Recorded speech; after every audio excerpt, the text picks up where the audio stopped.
Physical property of ethanol. Ethanol का formula क्या होगा? तो C2H5OH एथेनॉल। इसकी फिजिकल प्रॉपर्टी जो देखने में कैसा है, तो ये कलरलेस लिक्विड है। दूसरा स्पेसिफिक स्मेल, इसमें से स्मेल जो आती है वो स्पेसिफिक है, कहीं से उन लोग पता चल जाए। बर्निंग टेस्ट, जीप पर जब डालोगे तो लगेगा कि जल गया, जैसे होम्योपैथिक दवाई डालते हो या स्प्रिट डालते हो उस तरह का। दूसरा है इसकी बॉइलिंग पॉइंट कितनी है? तो 351 केल्विन, 351 केल्विन। और क्या है? तो सॉल्युबल इन वाटर, इसको वाटर में जब आप डालोगे तो ये मिक्स हो जाएगा, पता नहीं चलेगा। दूसरा है केमिकल प्रॉपर्टी, तो केमिकल प्रॉपर्टी में क्या है? तो डिहाइड्रेशन का मीनिंग क्या होता है? तो उस मॉलिक्यूल से वाटर का निकल जाना। तो यहाँ पर देखो एथिल अल्कोहल या इथेनॉल इसको बोलोगे, एथिल अल्कोहल और इथेनॉल। यहाँ पर कंसंट्रेटेड सल्फ्यूरिक एसिड के प्रेजेंस में हीट करोगे। हीट कितने टेम्परेचर पर करेंगे? तो 443 केल्विन पर। यह कैसा रिएक्शन होगा? तो एंडोथर्मिक रिएक्शन होगा। कैसा रिएक्शन होगा? एंडोथर्मिक रिएक्शन होगा। जब हीट करेंगे तो इसमें से वाटर मॉलिक्यूल निकलेगा। वाटर मॉलिक्यूल निकलने से क्या होगा? तो यहाँ पर देख लो, एक हाइड्रोजन यहाँ से और OH ग्रुप ये निकल करके यहाँ पर एक मॉलिक्यूल वाटर बना रहा है, ठीक है। तो ये क्या हुआ? तो डिहाइड्रेशन हुआ, यहाँ से वाटर मॉलिक्यूल निकल गई। क्या बनेगा? तो इथीन बनेगा। यहाँ पर देखो CS, इसको कैसे करोगे? तो C सिंगल बॉन्ड COH, यहाँ सिंगल बॉन्ड लगा हुआ है। यहाँ पर आप देख रहे हो कि 3H लगे हुए हैं, मेथिल ग्रुप। यहाँ पर जो है कि CH लगा हुआ है और OH। यहाँ से देख लो कि एक हाइड्रोजन और ये OH ग्रुप पूरा का पूरा निकल रहा है। तो जो हाइड्रोजन यहाँ से निकल रहा है और जो OH निकल रहा है, ये दोनों इलेक्ट्रॉन जो है कि यहाँ बॉन्ड के रूप में आकर के लग जाएंगे और ये डबल बॉन्ड का फॉर्मेशन करेंगे। एक पहले से था और एक अब जो है कि हो जाएगा। तो इसको डबल बॉन्ड का फॉर्मेशन यहाँ पर दिखाओगे तो ये क्या बना? इथीन बना। क्या बन गया? तो इथीन एथ, इसमें 2 कार्बन है और इन डबल बॉन्ड लगा हुआ है। क्लियर? अब दूसरा देखो कि रिएक्शन विद सोडियम क्या है? तो ये मेटल है। सोडियम क्या है? तो यहाँ मेटल के रूप में है, मेटल है। और किससे रिएक्शन कर रहा है? तो अल्कोहल से कर रहा है, ठीक है। तो यहाँ पर देखो C2H5OH लिक्विड में है और सोडियम मेटल में है। तो यहाँ पर देखो कि 2 एटम सोडियम के लिए गए हैं और यहाँ 2 मॉलिक्यूल किसका लिया गया है? तो एथिल अल्कोहल का। एथिल अल्कोहल कैसा है? तो वीक एसिडिक नेचर शो करता है, एसिडिक नेचर। अब यहाँ पर एक खास बात क्या है कि when metal react with acid then produce hydrogen gas। यहाँ पर क्या है कि वीक एसिड होने के नाते, एसिडिक नेचर होने के नाते यहाँ पर क्या निकल रहा है? तो हाइड्रोजन गैस निकल रही है। कहाँ से निकलेगी?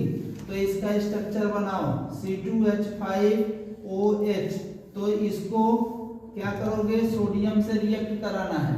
तो 2 मॉलिक्यूल इसके बन रहे हैं, C2H5OH और C2H5OH। यहाँ पर हम रिएक्शन करा रहे हैं किससे?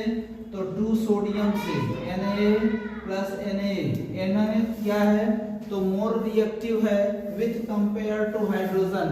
तो यहाँ डिस्प्लेसमेंट रिएक्शन के तहत इसको हटा देगा और इधर इसको हटा देगा। तो ये हाइड्रोजन हट जाएगा और यहाँ सोडियम अटैच हो जाएगा। तो क्या बनेगा? तो C2H5ONA 2 मॉलिक्यूल बन गए और साथ में क्या निकल जाएगा? तो यहाँ से HH निकल रहा है, हाइड्रोजन आयन यहाँ से दोनों जगह से निकल रहा है, तो ये H2 गैस बना लेगा और ये एस्केप आउट होगी। ठीक है, तो यहाँ पर बना क्या है, तो ये बना है सोडियम, क्या है ये सोडियम, यहाँ पर ऐड होकर के ये मॉलिक्यूल आपका बना लिया C2H5ONA। यहाँ पर देखिए रिएक्शन हो गया इसका। दूसरा है ऑक्सीडेशन रिएक्शन। ऑक्सीडेशन आप पढ़े हो, क्या चीज पढ़े हो, तो addition of oxygen called as oxidation. क्या बोलोगे इसको, ऑक्सीडेशन बोलोगे। और किस मीडियम में हो रहा है, तो एल्केलाइन KMnO4 में। ठीक है, ये बेसिक मीडियम हुआ। तो यहाँ बेसिक मीडियम में ऑक्सीजन जब इस तरह से लिखा जाता है तो इसको हम क्या बोलते हैं, तो नेसेंट ऑक्सीजन बोलते हैं। क्या बोलते हैं इसको, नेसेंट ऑक्सीजन, जो कि मोर रिएक्टिव होता है विथ कंपेयर टू ऑक्सीजन। ये मोर रिएक्टिव होगा, मोर रिएक्टिव, क्योंकि ये अनस्टेबल है। मोर रिएक्टिव है, अनस्टेबल है। और स्टेबल क्यों है, क्योंकि ये एटॉमिक फॉर्म में है, मॉलिक्यूलर फॉर्म में रहता तो स्टेबल होता। अब ये रिएक्शन करके क्या बनाया, तो यहाँ पर देखो C2H5OH है और इसका क्या बन रहा है, तो CH3COOH बन रहा है, अर्थात कार्बोक्सिलिक एसिड। तो यहाँ पर क्या है ये, तो इथेनॉल है, इथेनॉल, और अल लगा हुआ है इसका सफिक्स, यहाँ पर ओइक एसिड लगा हुआ है, एथेनोइक एसिड, ये कार्बोक्सिलिक एसिड है। और यहाँ से वाटर मॉलिक्यूल निकल करके ये बाहर हो रहा है। क्लियर हो गया, और तब जाकर के ये बन रहा है। कैसे हुआ, तो C2H5OH, यहाँ से ऑक्सीजन हट करके ऑक्सीजन के साथ यहाँ से O आ रहा है, ऑक्सीजन आ रहा है, वो अटैच हो रहा है। तो इसका स्ट्रक्चर पहले क्या था, C2H5, और C2H5 मत लिखो, CH3C, और यहाँ पर क्या हो रहा है, तो C2, यहाँ पर एक हाइड्रोजन और एक OH ग्रुप लग रहा है, ये देखो ये लगा है।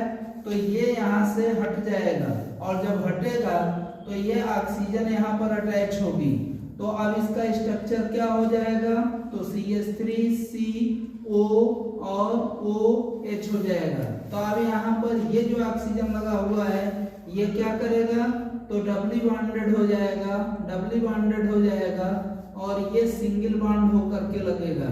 क्लियर, तो इस तरह से क्या बन जाएगा, CH3COOH बनेगा और वाटर मॉलिक्यूल बाहर हो जाएगी। क्लियर हो गया।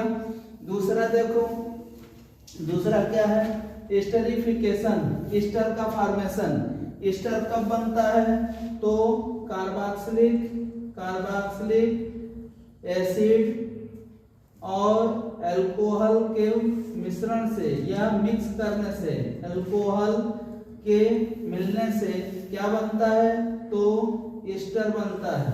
इसका फंक्शनल ग्रुप है COOH, इसका फंक्शनल है OH ग्रुप, और इसका फंक्शनल ग्रुप क्या लिखते हो, तो COO, और इस तरह से रेडिकल लगते हैं।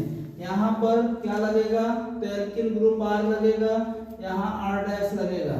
ये R और R' क्या होता है, तो कोई ना कोई एल्किल ग्रुप होता है। R की वैल्यू क्या होगी, R या R' की वैल्यू हो जाएगी CH3-C2H5- इनमें से कोई भी ETC कर लो। इसको क्या कहते हैं, तो एल्किल ग्रुप के नाम से इसको जाना जाता है। समझ में आया, इसको क्या बोलेंगे, तो एल्किल ग्रुप बोलेंगे। तो अब यहाँ पर एथेनोइक एसिड और ये एथिल अल्कोहल है, ये क्या है, तो एथिल अल्कोहल नहीं लिखना है तो इसके बदले में लिख लो इथेनॉल। तो क्या बन गया है, तो एथिल एथनोएट बन गया है। ये क्या है, तो एस्टर है। समझ में आया। और ये किस मीडियम में हो रहा है, तो एसिडिक मीडियम में हो रहा है। किस में हो रहा है, एसिडिक मीडियम में। यदि इसी रिएक्शन को हम बेसिक मीडियम में कर दें, सोडियम हाइड्रोक्साइड के प्रेजेंस में कर दें, तो फिर ईस्टर टूट करके अल्कोहल और एथेनोइक एसिड में बन जाएगा। तो यहाँ पर ईस्टर फॉर्मेशन को एस्टरिफिकेशन कहेंगे, और जब ये सोडियम हाइड्रोक्साइड के प्रेजेंस में रिवर्स रिएक्शन करेगा तो यहाँ सोडियम एस्टरेट बन जाएगा, और उस रिएक्शन को हम लोग सेपोनिफिकेशन के नाम से जानते हैं। क्लियर हुआ? तो इस तरह से आप लोगों का ये एथेनॉल का चैप्टर पूरा हुआ। क्लियर?